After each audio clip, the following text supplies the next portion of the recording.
உங்கள் Tamil Nesan TV YouTube channel. Book education hiking கிட்டத்தட்ட 500 participant இன்னைக்கு கலந்து கொண்டார்கள். நீங்க இது யாரு பாத்தீங்கன்னா, இங்க உள்ள இந்தியர்கள், இங்க உள்ள மல்லே, இங்க உள்ள சைனீஸ் எல்லாம் சேர்ந்து இன்னைக்கு கலந்து கொண்டார்கள். ஓகே, இந்த ரெண்டு ப்ரோக்ராம், இந்த ப்ரோக்ராம் பிராபுட் மடானியும் கல்வி மடானி மூலியமா நம்மளோட எஸ்டிமேஷன் குறைஞ்சது ஒரு 50,000 ஸ்டூடெண்ட்ஸ் தமிழ் ஸ்கூல்ல பெனிஃபிட் பண்ணுவாங்க. தமிழ் பள்ளிகளுக்கு பொற்காலம். 50,000 மாணவர்களுக்கு பலனளிக்கும் மடானி தளவாட பொருளுதவி கல்வி மடானி திட்டம் அமோக தொடக்கம். 5,000 மடிக்கணினி, 140 திறன் பலகைகளுக்கான மித்ராவின் அதிரடி அறிவிப்பும் வெளியிடும். நாட்டின் கல்வி வரலாற்றில் தமிழ் பள்ளிகளின் தரத்தை அடுத்த தளத்திற்கு கொண்டு செல்லும் நோக்கில் மனிதவள அமைச்சர் டத்தோஸ்ரீ ஆர் ரமணன் மடானி தளவாட பொருளுதவி மற்றும் கல்வி மடானி திட்டங்களை உத்வேகத்துடன் தொடக்கி வைத்தார்.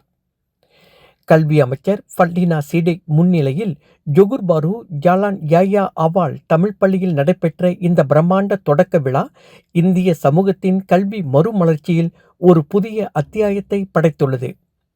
மொத்தம் 20.8 மில்லியன் ரிங்கிட் ஒதுக்கீட்டில் நாடு முழுவதும் உள்ள 50,000 தமிழ் பள்ளி மாணவர்களின் கல்வி சூழலை மேம்படுத்தும் இந்த திட்டங்கள் பிரதமர் டத்தோஸ்ரீ அன்வார் இப்ராஹிம் தலைமையிலான மடானி அரசாங்கத்தின் சமத்துவ கொள்கைக்கு சான்றாக அமைந்துள்ளன. இந்த திட்டத்தின் கீழ் 12.8 மில்லியன் ரிங்கிட் செலவில் நாடு முழுவதும் உள்ள 361 அரசு உதவி பெறும் தமிழ் பள்ளிகள் புதிய பொலிவு பெறுகின்றன.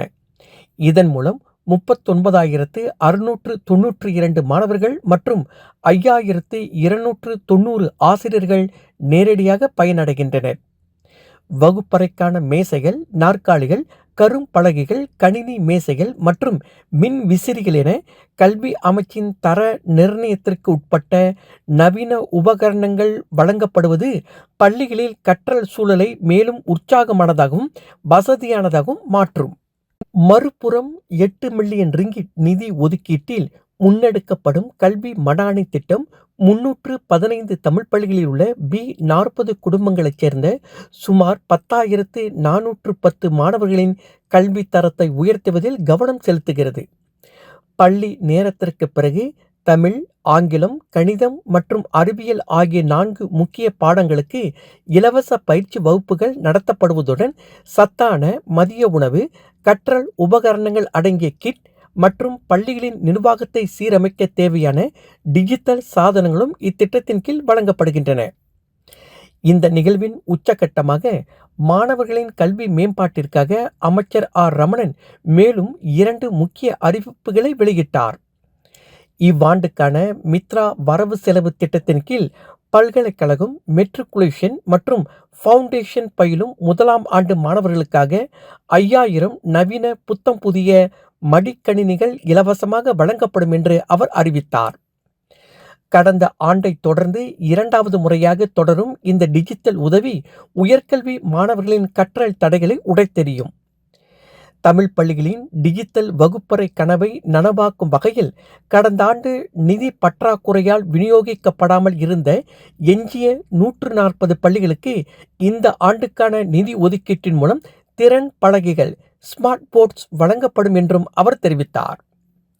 ஏற்கனவே 388 பள்ளிகளில் இந்த தொழில்நுட்பம் புகுத்தப்பட்ட நிலையில் மீதமுள்ள பள்ளிகளுக்கும் இந்த அதிநவீன வசதியை உறுதி செய்தது மடானி அரசாங்கத்தின் தொலைநோக்கு பார்வையை வெளிப்படுத்துகிறது. இது குறித்து கூடுதல் விவரங்களை மித்ரா தலைமை இயக்குனர் ரவீந்திரன் நாயர் பின்னர் ஊடகங்களுக்கு அளித்த காணொளி வாயிலாக உறுதிப்படுத்தினார். அன்பான வணக்கம். எங்க இருக்கிறோம் பாத்தீங்கன்னா, நம்ம SJKT அதாவது ஸ்காலர் ஜீனியஸ் கெbangsaan தமிழ் ஜாலான் யாயா அவால் ஜோஹர் பாருல இருக்கிறோம்.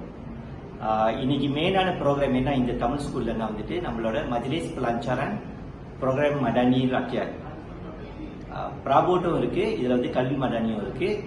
இது மூலியமா 361 ஸ்கூலுக்கு நம்ம பிராபோர்டு கொடுக்குறோம். அதாவது யார் இந்த ஸ்கூலுன்னு கேட்டீங்கன்னா ஸ்கோலா பந்துவான் கிராஜான். அதே நேரத்தில் 2வது ப்ரோக்ராம் கல்வி மடானி. இது 315 ஸ்கூலுக்கு நம்ம டியூஷன் ப்ரோக்ராம் இன்னைக்கு லான்ச் பண்ணியிருக்கோம். ஓகே, இந்த 2 ப்ரோக்ராம், இந்த ப்ரோக்ராம் பிராபுட் மடானியும் கல்வி மடானியும் மூலியமா நம்மளோட எஸ்டிமேஷன் குறைஞ்சது ஒரு 50,000 ஸ்டூடெண்ட்ஸ் தமிழ் ஸ்கூல்ல பெனிஃபிட் பண்ணுவாங்க.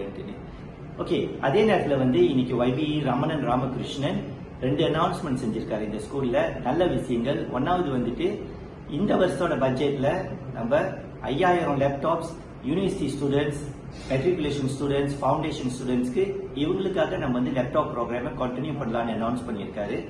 ரெண்டாவது என்னன்னா வந்துட்டு ஸ்மார்ட் போர்ட். போன வருஷம் வந்துட்டு நம்ம 388 ஸ்கூலுக்கு ஸ்மார்ட் போர்ட் கொடுத்துருக்கோம். பாக்கி ஏறக்குறைய வந்து ஒரு 140 ஸ்கூலுக்கு வந்து போன வருஷம் நம்மள கொடுக்கல, ஏன்னா லிமிட்டட் பட்ஜெட்னால. ஆனா அதே ப்ரோக்ராமை இந்த வருஷம் நம்ம கண்டினியூ பண்றோம். இது 2 ப்ரோக்ராமும் வந்துட்டு கூடிய சீக்கிரத்துல நம்ம அனௌன்ஸ்மெண்ட் பப்ளிக்கா செய்யறப்ப உங்களுக்கு எல்லா டீட்டெயில்ஸும் நமக்கு கொடுக்குறோம். நன்றி, வணக்கம். இந்நிகழ்வில் உரையாற்றிய அமைச்சர் ஆர் ரமணன், கல்வி என்பது ஒரு சமூகத்தின் முதுகெலும்பு.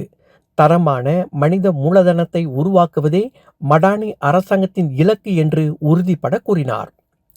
இந்திய சமூகத்தின் கல்வி தேவைகளை அறிந்து அதை சரியான நேரத்தில் பூர்த்தி செய்ய மித்ரா தொடர்ந்து முனைப்புடன் செயல்படும் என்று அவர் தெரிவித்தார். இந்த திட்டங்கள் இந்திய சமூகத்தின் எதிர்கால தலைமுறையினரை தயார்படுத்தும் ஒரு மாபெரும் சமூக புரட்சி என்பதில் ஐயமில்லை. நடிகரும் சிறந்த இயக்குனருமான கே பாக்யராஜ் இன்று காலமானார். உடல்நலக் குறைவால் மருத்துவமனையில் அனுமதிக்கப்பட்டிருந்த பாக்யராஜ் இன்று மாரடைப்பு காரணமாக உயிரிழந்தார். முருங்கைக்காய்க்கு புகழ் சேர்த்த தலைச்சிறந்த இயக்குனர் கே பாக்யராஜ் தனது 73ஆம் வயதில் இன்று மருத்துவமனையில் உயிர் பிரிந்தது. என்றும் மக்கள் மனதில் முந்தானை முடிச்சு திரைப்படத்தில் முருங்கைக்காய்க்கு புகழ் சேர்த்து இப்படியும் ஒரு திரைப்படத்தை இயக்க முடியும் என்ற வல்லமை பெற்றவர் மறைந்த இயக்குனர் கே பாக்யராஜ். இதற்கிடையில் மறைந்த கே பாக்யராஜ் அவர்களின் உடலுக்கு அரசு மரியாதை செலுத்தப்படும் என்று தமிழ்நாட்டின் முதலமைச்சர் சி ஜோசப் விஜய் அவர்கள் அறிவித்துள்ளார். இந்தியர்களிடையே ஓவியம், கைவினை போன்ற பழங்கால வரலாற்றை பாதுகாக்கும் திட்டத்தை முன்னெடுக்க முன்வர வேண்டும். அதன் மூலம் தங்களுடைய பழங்கால வரலாற்று சிற்பங்கள், கைவினை பொருட்களை பாதுகாப்பதுடன் அனைத்துலக சந்தைக்குள் ஊடுருவ வழி காணப்படும் என்று மலேசிய சர்வதேச ஓவிய கைவினைத்துறையின் அகாடமி தலைவர் முகமது அவிசி அபுபக்கர் தெரிவித்தார். தற்போது நாடு முழுவதும் சுமார் 7000 பேர் இந்த ஓவிய கைவினை துறையை ஒரு வர்த்தகமாக செய்து வந்தாலும் இந்தியர்களின் பங்களிப்பு 10% மட்டுமே உள்ளது. இதனை ஊக்குவிக்கும் வகையில் அரசாங்கம் பல நல திட்டங்களை அமல்படுத்தி வந்தாலும் இதில் ஆர்வம் உள்ளவர்கள் எந்தெந்த வகையில் சந்தையில் ஊடுருவ முடியும் என்பதை ஆராய்ந்து முனைப்பு காட்ட வேண்டுமென்று அவர் குறிப்பிட்டார்.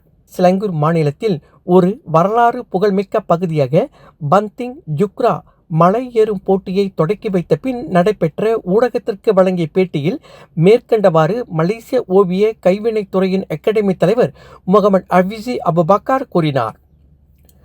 மாய்கா கோலலங்காட் தொகுதி ஏற்பாட்டில் தொகுதி தலைவர் ரே ஸ்ரீதரன் தலைமையில் ஏற்பாடு செய்யப்பட்ட இந்த நிகழ்வு மாய்காவின் 80ஆம் ஆண்டு நிறைவு தினத்தை முன்னிட்டு நடைபெற்றது.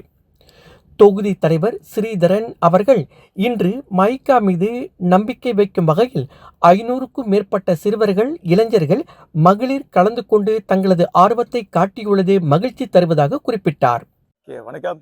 மைக்காவது 80ஆவது ஆண்டு விழா முன்னிட்டு இன்னைக்கு கோலலாங்காட்டில் வந்து ஒரு ரொம்ப சிறப்பான ஒரு ஸ்போர்ட்ஸ் ஈவெண்ட், ஹைக்கிங், புக்கே ஜுகுரா ஹைக்கிங். கிட்டத்தட்ட 500 பார்ட்டிசிபென்ட் இன்னைக்கு கலந்து கொண்டார்கள். நீங்க இது யாரு பார்த்தீங்கன்னா, இங்க உள்ள இந்தியர்கள், இங்க உள்ள மல்லே, இங்க உள்ள சைனீஸ் எல்லாம் சேர்ந்து இன்னைக்கு கலந்து கொண்டார்கள். இதே மட்டும் இல்லாமல் என்ஜிஓஸ், ஆலயத்திலேருந்து மற்றும் ஸ்கூல்லேருந்து நிறைய பேர் இந்த கலந்து கொண்டார்கள். இந்த வேலையில் வந்து தான் ஸ்ரீ விக்னேஸ்வர் அவர்கள் மாய்கா பிரசிடென்ட்டுக்கு நான் நன்றி தெரிவித்துக் கொள்கிறேன். இது போல வாய்ப்பை ஏற்பாடு பண்ணி கொடுத்தனால இந்த நிகழ்வு எங்களால் செய்ய முடியுது. இன்னைக்கு நீங்கள் பார்த்தீங்கன்னா இன்னைக்கு இவ்வளோ பேர் இன்னைக்கு வந்து கலந்து கொண்டார்கள் என்றால் மாய்கா மீண்டும் நிறைய பேர் மாய்கா மேலே நம்பிக்கை வந்துருச்சு. மாய்கா திருப்பியும் பலமாக இருக்கின்ற ஒரு ஆதாரம் இது. மீண்டும் இன்னைக்கு பார்த்தீங்கன்னா நிறைய இளைஞர்களுக்கு இந்த ஸ்போர்ட்ஸ் மேலே ஆர்வம் இருக்கு. இது போல நிகழ்வை எப்பதான் மாய்கா தொடர்ந்து மாய்கா எப்படி கல்வியில முக்கியத்துவம் கொடுக்குதோ அதே மாதிரி ஸ்போர்ட்ஸ்க்கும் மாய்கா நிறைய முக்கியங்கள் கொடுத்துக்கிட்டு இருக்கு. தொடர்ந்து இது போல நிகழ்வை நாங்கள் நிறைய செய்வோம். மீண்டும் இந்த 80ஆம் ஆண்டு விழா முன்னிட்டு மாய்கா அதை ஒண்டி ஒரு இந்தியர் கட்சி ரொம்ப சிறப்பாக செஞ்சுட்டு இருக்கோம். இது வந்து 80 வருஷம் ஒன்றுமா அந்த கட்சி இருக்கு. இந்த நாட்டில் எவ்வளவு சேவை செஞ்சுட்டு இருக்கோம் சொல்லி தான் இந்த விழா ஓடிக்கிட்டு இருக்கு. மீண்டும் தான் ஸ்ரீ விக்னேஸ்வரன் அவர்களுக்கும் மற்றும் உச்சமன்ற உறுப்பினருக்கும் அனைவருக்கும் எங்களோட கொல்லங்கா மாய்க்கால் இந்த நன்றியை தெரிவித்துக் கொள்கிறேன். ஒரு வரலாற்று பூர்வமான மைக்கா கட்சி ஒரு வரலாற்று பூர்வமான ஜுக்ரா மலையில் இந்த மெதுநடை போட்டியை ஏற்பாடு செய்ததை காலத்திற்கு ஏற்ற ஒரு நன்மை என்பதோடு அத்துடன் ஒவ்வொருவரும் தங்களது உடல் நலத்தில் சுகாதாரமாக வைத்துக்கொள்ள இது ஒரு வழிகாட்டியாக திகழும் என்றார் அவர். காலை 7 மணிக்கு தொடங்கிய மெதுநடை மூலம் மலையேறும் போட்டி சுமார் 10 மணி அளவில் நிறைவேற்றது. கடந்த வாரம் பள்ளி மாணவியான ஒரு சிறுமியுடன் தகாத முறையில் உறவு கொண்டதற்கான குற்றத்தை மீறியதாக கூறப்படும் குற்றச்சாட்டுக்கு மாற்றுத்திறனாளி ஒருவர் இன்று இங்குள்ள நீதிமன்றத்தில் தான் குற்றமற்றவர் என வாதிட்டார். நீதிபதி ஜின் ஷர்மிளா ஜேசுதாசன் முன்னிலையில் மலாய் மொழியில் குற்றச்சாட்டு வாசிக்கப்பட்ட பின்னர் குற்றம் சாட்டப்பட்டவரான 33 வயதான கோபிநாத் குலா முகமது தான் குற்றமற்றவர் என வாதிட்டார். முதல் குற்றச்சாட்டின்படி ஜூன் 18 அன்று பிற்பகல் 2:05 மணிக்கு 14 வயது 10 மாதங்கள் ஆன பாதிக்கப்பட்ட சிறுமியின் மார்பகங்களை பற்றியும் பிறப்புறுப்புகள் மற்றும் பிட்டங்களை தொட்டும் பாலியல் நோக்கங்களுக்காக உடல் ரீதியான பாலியல் தாக்குதல் நடத்தியதாக அந்த நபர் மீது குற்றம் சாட்டப்பட்டது. இரண்டாவது குற்றச்சாட்டின்படி அதே நாளில் பிற்பகல் 2:10 மணிக்கு அதே குழந்தையிடம் என் ஆணுறுப்பு சிறியது ஆனால் உன் மார்பகங்கள் பெரியவை என்று கூறி பாலியல் ரீதியாக தொடர்பு கொண்டதாக அந்த நபர் மீது குற்றம் சாட்டப்பட்டுள்ளது. ஜூன் 18 அன்று கம்பார் மாவட்டத்தில் கம்பங் பத்து பரங்காய் ஜலான் இப்போ கம்பார் அருகே பேருந்து நிறுத்தத்தில் 2 சம்பவங்கள் நடந்தன. குழந்தைகளுக்கு எதிரான பாலியல் குற்றங்கள் சட்டத்தில் முதல் குற்றச்சாட்டு பதிவு செய்யப்பட்டது.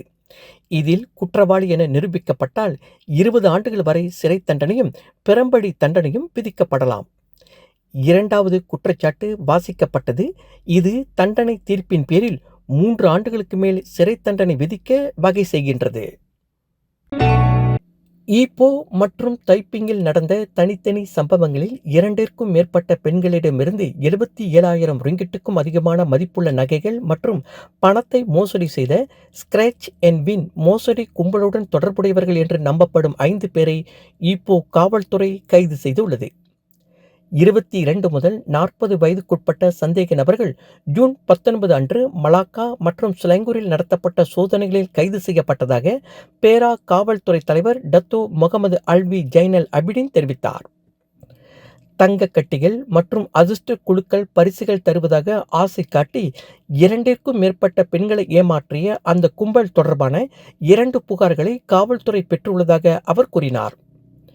கடந்த ஆண்டு அக்டோபர் 3ஆம் தேதி ஈப்போவில் பதிவான முதல் வழக்கில் பாதிக்கப்பட்ட பெண்ணை ஒரு பேரங்காடியில் 3 பேர் அணுகி அவர் அதிர்ஷ்ட குழுக்கள் மூலம் 150 கிராம் தங்க முலாம் வென்றதாக கூறியுள்ளனர். பரிசை பெறும் செயல்முறையை எளிதாக்குவதாக கூறி அவர் அணிந்திருந்த நகைகளையும் அவரது ஏடிஎம் அட்டை மற்றும் பின் எண்ணையும் ஒப்படைக்குமாறு அவர் வற்புறுத்தப்பட்டார் என்று அவர் இங்குள்ள பேரா காவல்துறை தலைமையகத்தில் நடந்த செய்தியாளர் சந்திப்பில் கூறினார்.